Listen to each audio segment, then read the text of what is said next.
এরপর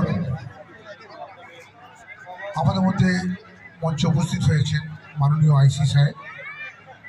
মাননীয় আইসি সাহেবকে আমাদের মঞ্চ উৎসব কমিটির পক্ষ থেকে স্বাগত জানাচ্ছি। আপনারা জানেন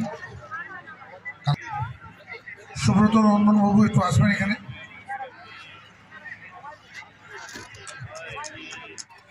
সকলকে এই উৎসবে আসার জন্য আমার তরফ থেকে ধন্যবাদ। ধন্যবাদ মৃণাল বাবুকে এত সুন্দর প্রোগ্রাম আয়োজন করার জন্য। ভালো লাগছে এই প্রোগ্রামে এসে। এই প্রোগ্রামের আগামী দিনে উত্তরোত্তর শ্রীবৃদ্ধি কামনা করি। সকলে ভালো থাকবেন। আগামী বছরের অগ্রিম শুভেচ্ছা জানাই সকলকে। সকলে ভালো থাকবেন, সাবধানে থাকবেন। নমস্কার। মঞ্চের ডান দিকে প্রস্তুত থাকতে অনুরোধ জানাচ্ছি।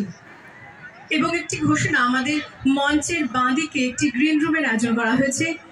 কারোর কোনো প্রয়োজন হলে অবশ্যই সেটি ব্যবহার করবে। মঞ্চে এখন সঙ্গীত পরিবেশন করবেন শ্রী নিখিল বিহারী ঘোষ।